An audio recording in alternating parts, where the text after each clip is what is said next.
Today, we're embarking on our journey through Training Day. Expect twists, a series of turns and spoilers. Proceed with caution and hold on tight. In the opening scene of the film, the protagonist, Jake Hoyt, is seen waking up on the first day of his new job as an undercover narcotics officer in the roughest district of Los Angeles. Alonzo Harris is in charge of their team and is assisted in his duties by four other guys. Today, Alonzo is going to take Jake out for a ride so that he can demonstrate the layout of the neighborhood to him and observe how well the younger Jake handles himself when he is under duress. Jake first comes into contact with Alonzo at a cozy coffee shop, and it doesn't take long for Jake to learn that Alonzo is a no-nonsense, tough-talking maverick narcotics cop. We are transported from the ghetto to the barrio, from drug dealers to rapists, over the course of the next few hours. Because he appears to be acquainted with every criminal in the world, we gain a lot of knowledge about Alonzo. He has even taken up residence in the ghetto with a woman and their child. Behind Alonzo's back, the residents of that particular neighborhood despise the way he abuses his position of control. Jake is also assured by Alonzo that he will be able to speed up his promotion within the department. Jake yells at Alonzo to stop the car as they are driving past an alleyway because he sees a little girl about to be raped and he wants to help her. Jake quickly exits the vehicle in order to save the girl, but not before getting into a vicious brawl with the other two men first. Alonzo appears, puts the two men through torture, and then sends them on their way. Jake sees the girl's wallet on the ground as she is frantically leaving, and he absent-mindedly puts it in his pocket. Jake is brought to the home of an old buddy of Alonzo's named Roger, who is a former lap veteran, but now works as a heroin dealer on the side. Alonzo introduces Jake to Roger. They bond over a common beverage and a few hearty chuckles. Roger asks Alonzo about an event that took place while Alonzo was recently on vacation in Las Vegas, but Alonzo blows it off and says it's not a problem, so Roger doesn't press the issue any further. Alonzo is able to extort more money and narcotics from the local criminals wherever they go by using his intimidating presence to put them in fear of their lives. At one point, Alonzo holds a pistol to Jake's head and threatens to shoot him if he refuses to smoke marijuana that has been laced with PCP. He also tells Jake that if he had been with a drug dealer and refused, he would have been shot. It is clear that Jake does not agree with what is taking place, but Alonzo explains to him that in order to defend the sheep, you need to kill the wolves, and the only way to do so is to transform into a wolf yourself. Jake does not agree with what is being done. They have a lunch meeting with some prominent judges in Los Angeles, but about all we can get from it is that the judges aren't exactly the most law-abiding officials in the world.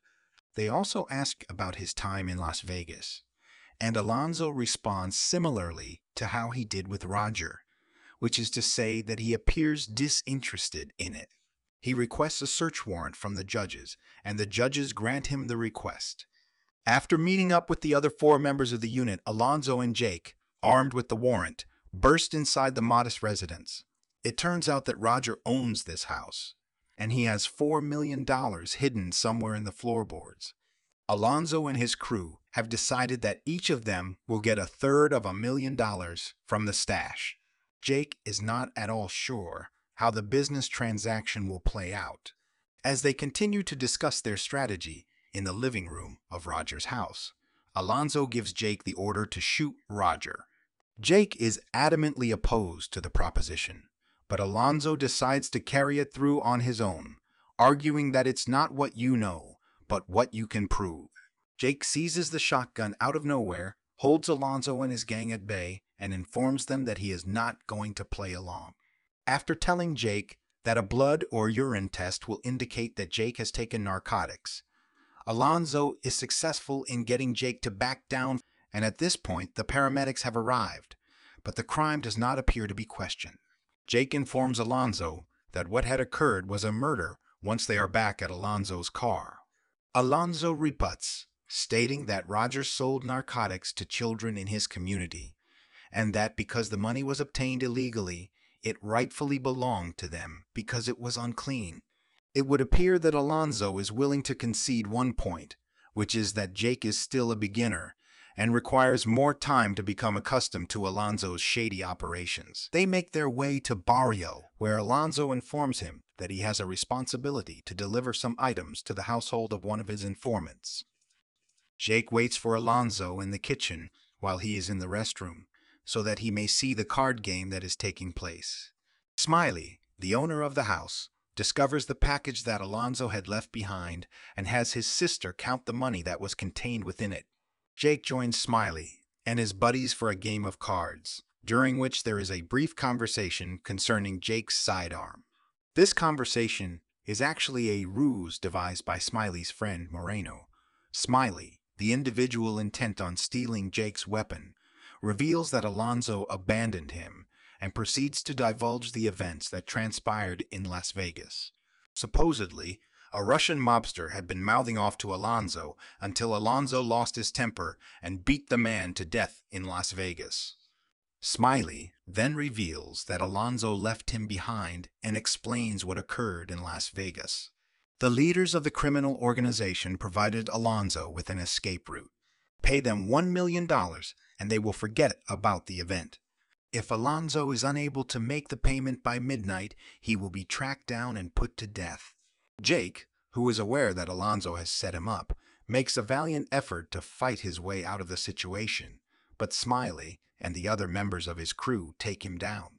They dragged him into the restroom and were ready to shoot him in the head when one of them made the decision to steal his money first. The pink wallet that he retrieved from the scene of the rape earlier that day can be seen emerging from his pocket. Jake explains to Smiley that he saved his cousin Letty from being raped earlier in the day. Smiley becomes enraged and demands to know how Jake obtained the wallet. Smiley makes a call to Letty, and during the call, Letty verifies Jake's tale. As a reward for helping to save his cousin, Smiley makes the decision to let Jake go free.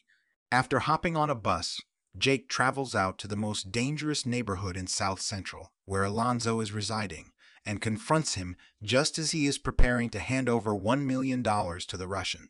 The gunfight continues inside the house, on the roof, and throughout the surrounding neighborhood streets. In the end, Jake tricks Alonso into crashing his automobile, which knocks Alonso unconscious for a little while. Jake forces him to exit the vehicle and then holds a gun to his head. After he has recovered, he and Jake confront one another in the middle of the street, with the other members of the gang around them. Alonso offers to make a very rich man of whoever kills Jake, but the other members of the gang, who are sick of Alonso's ego and power over them, refuse the offer. Jake takes off with the money, leaving a yelling Alonso to face whatever consequences may result from his actions. After getting into his car, Alonso began driving in the direction of the airport. His vehicle was brought to a stop by a number of vans, and as soon as the Russians, who were equipped with firearms, emerged, they opened fire and killed him. When Jake gets home, we hear newscasts about the murder of a highly distinguished narcotics detective who was killed while investigating drug trafficking at the airport. The newscasts describe how the officer was shot while conducting his investigation. Training Day, released in 2001, directed by Antoine Fuqua, produced on a budget of approximately $45 million. For his portrayal of Detective Alonso Harris, Denzel Washington was honored with the Academy Award for Best Actor. Denzel Washington's portrayal of Detective Alonso Harris is considered one of his most memorable performances. He immersed himself in the character, even going as far as spending time with actual narcotics officers to study their mannerisms and behaviors. Training Day has become a notable entry in the crime genre, often cited as a benchmark for police dramas. If you enjoyed this video, please subscribe for more videos like this. Your support keeps the reels rolling. So thanks for watching, and we'll see you at the next recap.